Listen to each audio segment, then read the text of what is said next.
I'm really fond of these ball bearing full extension draw runners, and they've really come down in price. They open a long way, run on ball bearings, and in terms of price, the cheap ones are £5–6. These are 10–11 depending on the size. So I think it's silly not to use them. And I've got big benefits because they carry a lot of weight and the drawers open a long way. So I'll show you a project I've just done. So it's hard to know quite when these projects start, but it's a bench, got second-hand ages back. Then I put the doors on to keep the dust out, having put boards in to use the space underneath to rack stuff on. But I've got some drawers which came out of friend's kitchen that was being stripped, and I've found the right size bits of plywood either side, so I'm going to pop drawers in here today. I've bought the runners.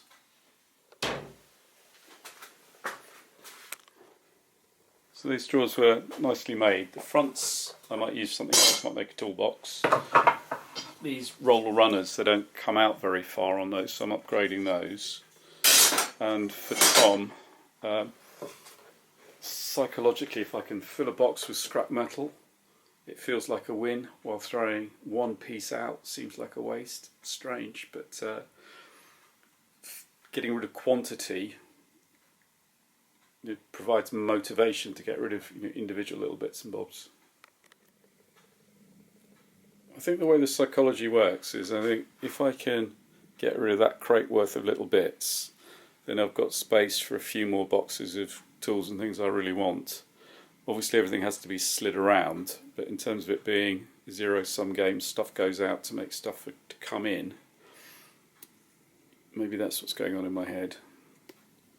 But there's a lot of scrap wood, and I really want to be doing a lot more metal working. So friends are getting a lot of firewood at the moment. Something that's quite nice, I just realised these are barrel hinges, so it lifts off the pins, so I can take that door out of the way for now. Behind, I've used a piece of, got loads of these bed slats, and that will make the corner, and it doesn't go as high as it could because I want it to be able to roll in without binding. So that's sort of one of the smarts here. So I'm going to attach that to that, roll it in, and then the little offcut is at the back as a spacer. This is one of those time, money, quality things. I could drill holes to join one piece of wood to the other, but these little blocks are pretty cheap and save a lot of time. In terms of the sequence, I do that one first, and I can flip it around to, and then attach it to that one at the right spacing. So then the bottom of that lines up with that. It's tempting to make this side wall really solidly mounted to this, but it doesn't need to be, because effectively I'm making a chest of drawers that sits on a shelf. So I've got the space, I've got the front bit, and it slides in like that, but it's also easy to take out to install the runners on without having to scramble upside down in a cupboard. What's lovely about workshop projects is you only have to please yourself, and the level of precision doesn't really matter, so just draw a line one ruler width down because that's quick and easy, and then fix the rail there, and then I'll work the spacing out later. These rails come with slots, so you can go back a bit, or up a bit, and jiggle it around to get everything lined up. Not going to bother with that, just going to use the round holes, bang it in, and get on with it. So I've been doing the other ones where the news quiz is on, it's the archers now, so I'm happy to turn off and you can see how long this doesn't take.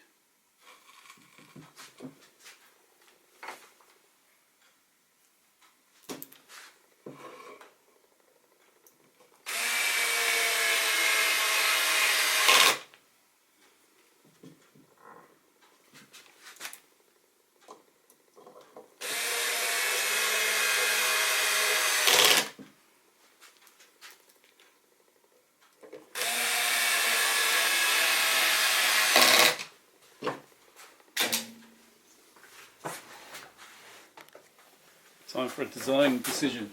So the first one, spaced just a couple of bits of hardboard off the bottom, so if anything's stuck underneath it's not going to jam. And then these two bits of wood make a nice gap.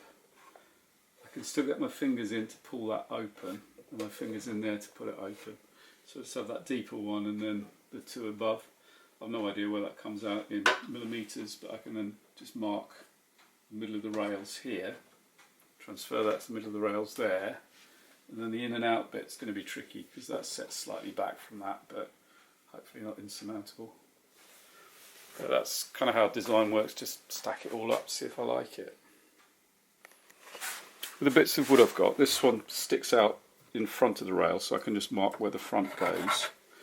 This bit of wood is set back a bit. I've had to actually use a measure. That's 14 millimeters that the metal sticks out the front, so I can now fit the rails.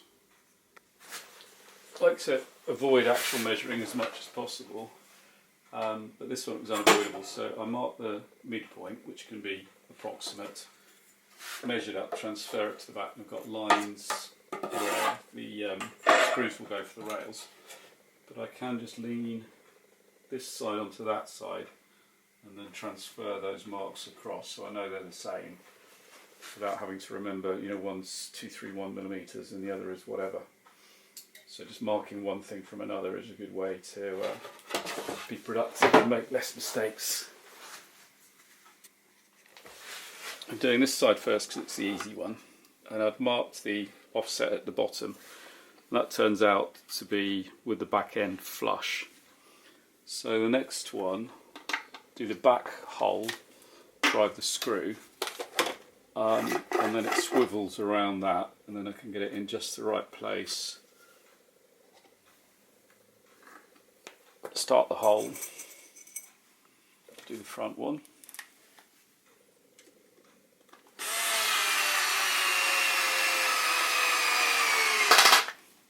And slide the rail around to reveal the hole I want to use in the middle. Really only needs 2 screws, but doing the third one, so a little extra time, and screws are cheap.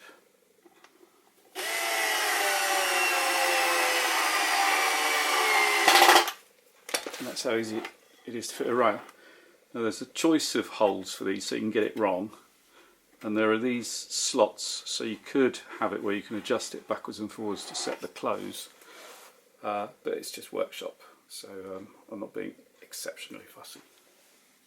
So I think this is probably my best chance to make a mistake. So I measured the stick out, and then where that hole would be, punch that first hole, and then to get it right further up, I just use my finger to hold the pencil in the right place. Obviously you could use, could measure it, but I don't like measuring. So after a bit of fiddle, I've got everything lined up nicely, so I can slot the first one in. And they go in, and then these little plastic clips lock, and then to get them out again you press and pull both sides. So I get one side lined up, the other side lined up, press it in, you hear click click, and then that's in the lock position, and out again. Wobbles around all over the place because this side isn't fixed and neither's this. But once I've got them all in, then I'll constrain this side, which will hold it all in but with a bit of wiggle room. If they're both locked tight but they're wrong, then the drawers bind. So it's good to have a little bit of compliance. So you need to get them in the right way around. Find it easy to kind of feed one until it locks. Pull the other rail out. Ease it on. So that's 2. The third one should be much easier because it's now constrained into places. Easier to get the right way around. All done. Got one rail on back to front, so I need to sort that out. I'll get the next one, the last one in. spun it around and I was able to reuse some of the holes with slots, so you can see how you can have it to adjust like that.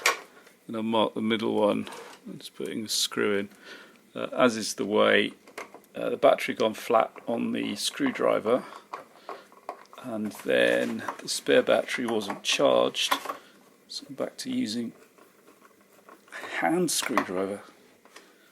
So, not me. Didn't take that long, but so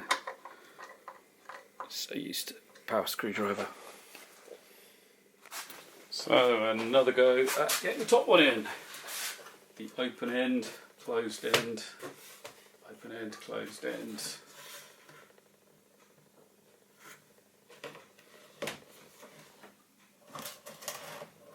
Listen for clicks. Locks back, pulls open, and it wobbles. So I might put some little brackets on here, but that's perfectly usable as is with the sides completely unconstrained. So the money here really is these full extension drawer slides, which mean that you can reach the back of the drawer rather than the cheaper ones that comes to about there where you can push things in. But these are brilliant. They're not as expensive as they used to be, but ball bearing full extension drawer slides are wonderful things. And I can now use that for I don't know what yet. So I've got the door back on, all the clearance is fine. And the last job to do, which I'm not going to do until I've got the power screwdriver, because it's upside down in the cupboard, is I use a couple of these little plastic blocks to stop that moving. I'll bolt this piece to the lid, and then a little metal bracket which should just be less bulky and less in the way to fix that, to stop it moving around. And I'll open and close the drawers a few times, make sure everything is comfortable, you know, everything's moving freely, and then fix it. Could measure all of these offsets and things, could have that side fixed, but don't need it here. So as one of my favourite YouTubers, Superfast Matt, would say, good enough, certified good enough. I was describing this to a friend, he went, what, like those roller tool trays that cost so much money? And it's not, because it's not on rollers, but if you're working at home, these will take a lot of weight. So there's a hammer and dolly set that's a lot of weight, a power punch kit that's a lot of weight, and these, you can just throw them closed. That's a roller for making little cylinders, various metalwork tools that I'm making. So for very little money, I've got the same functionality, but you know, I can't change job and take the tools with me. But for home, I've got the same functionality for a fraction of the price. This one I don't actually need handles, I didn't have handles for a long time, and then I made these from kitchen work surface offcuts for a friend. I had some left over, so I put them on here. So it's, you know, it's a memory of a job for someone else as well as a bit of an upgrade. In terms of stuff evolving, this was a cheap sander I bought. I used it once, through so much dust. I then waited until I had this big dust extractor and made the table with an extractor and made this hood to suck dust. So that worked really well for about a day, and then the motor burnt out. So then I upgraded the motor. Table could be better, I might come back to it. And it hasn't got the belt on at the moment, but you know, these things just evolve. This one just sort of fell together, so it's a board with holes for shelves and pocket hole screws, and rather than hide those on the other side, left it on the outside. Had these sort of weird overlap hinges, and it all just neatly fitted. However, the magnet wasn't strong enough, so the magnet is now the stop and the plate is the latch, so I push it against what is a magnet and then push that up. There's just a little screw hole that holds it, which is really pleasing. And the handle I had off of another drawer that I really liked, so I mean, that came together in about 10 minutes. So I had shelves under here with stuff that I wasn't really using, but it just fits these boxes nicely. So I've got Got some nuts and bolts under there, which will do for now. I might upgrade that with drawer runners at some point. You know, something else might go there, but it's something that's just getting a little bit better,